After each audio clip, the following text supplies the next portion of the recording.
بسم اللہ الرحمن الرحیم۔ السلام علیکم میرے پیارے دوستوں، امید کرتا ہوں کہ آپ سب خیریت سے ہوں گے۔ محترم ناظرین، آج کی اس ویڈیو میں ہم پیش کرنے جا رہے ہیں ایک ایسا حیرت انگیز واقعہ جسے سن کر آپ حیرت میں پڑ جائیں گے۔ یہ واقعہ ہے حضرت غوث پاک رحمۃ اللہ علیہ اور ایک یہودی کا جو عورت بن گیا اور اس کے 11 بچے پیدا ہو گئے۔ یہ واقعہ بہت ہی حیرت انگیز ہونے والا ہے، اس لیے میری آپ سے گزارش ہے کہ اس واقعے کو مکمل طور پر سمجھنے کے لیے اس ویڈیو کو اینڈ تک ضرور دیکھیے۔ محترم ناظرین، ایک دفعہ کا ذکر ہے، حضور غوث اعظم رحمۃ اللہ علیہ فرما رہے تھے اور آپ رحمۃ اللہ علیہ کی آواز اتنی زوردار اور پر اثر تھی کہ آخر تک بیٹھے ہوئے ہر شخص تک وہ آواز پہنچتی۔ سب لوگ جھوم کر آپ کی باتیں سن رہے تھے۔ آپ رحمۃ اللہ علیہ کا موضوع معراج شریف تھا۔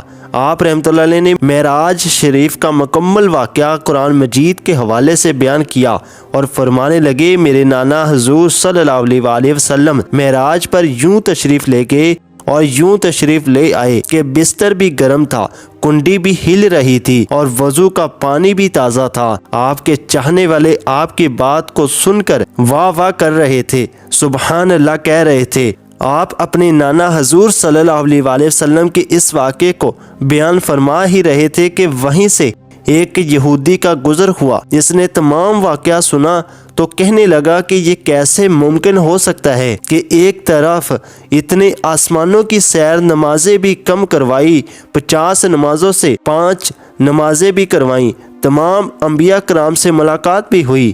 آپ کہتے ہیں پھر اللہ تعالیٰ سے ملاقات بھی ہوئی۔ یہ سب کچھ ہونے کے بعد بھی بستر مبارک بھی گرم ہو، کنڈی بھی ہل رہی ہو، میں اس بات پر یقین نہیں کرتا۔ یہودی کی یہ بات سن کر آپ رحمۃ اللہ علیہ نے بات کے دوران ہی توجہ فرمائی اور فرمایا، تم یقین کیوں نہیں کرتے؟ آخر ایسی کون سی بات ہے اس کی وجہ سے تم انکار کر رہے ہو، جبکہ یہ واقعہ قرآن پاک میں بھی بیان کیا گیا ہے۔ اس نے اس بات کو ماننے سے ہی انکار کر دیا کہ ایسا ہرگز نہیں ہو سکتا کہ کوئی آسمانوں کی سیر کر کے آ جائے، پوری کائنات کو دیکھ لے اور اس کا بستر بھی گرم ہو، یعنی وہ ابھی اٹھا ہو اور ابھی وہاں سے واپس آ جائے۔ ایسا نہیں ہو سکتا۔ آپ رحمۃ اللہ علیہ کو جلال آ گیا۔ اپنے نانا جان کے خلاف ایسی باتیں سن کر آپ کو بہت دکھ ہوا۔ آپ رحمۃ اللہ علیہ نے فرمایا کہ ٹھہر جاؤ، تم کو ابھی سمجھاتا ہوں۔ وہ کہنے لگا، نہیں، آپ کو سمجھانے کی ضرورت نہیں، میں نے آپ کے بارے میں بہت سنا ہے، آپ ایک جادوگر ہیں،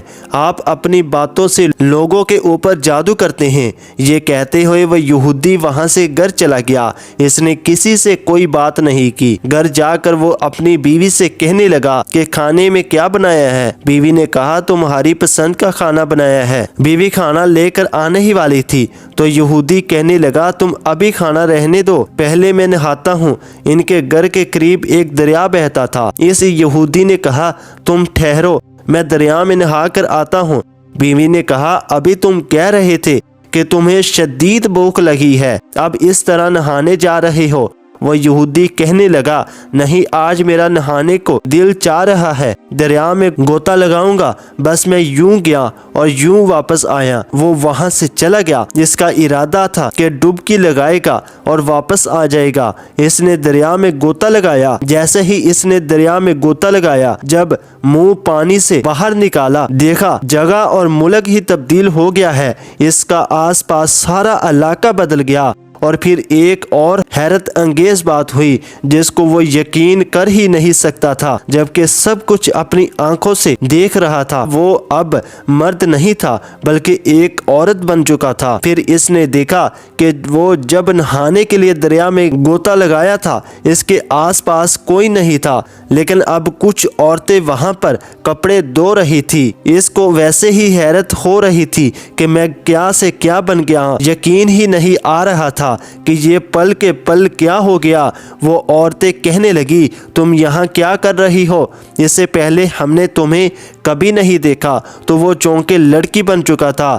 اس نے کہا، مجھے معاف کرنا، مجھے نہیں پتا کہ میں یہاں کیسے آئی، یا دل میں کہا آیا، اور پھر کہا کہ کوئی مجھے جسم ڈھانپنے کے لیے کوئی کپڑے دے دے۔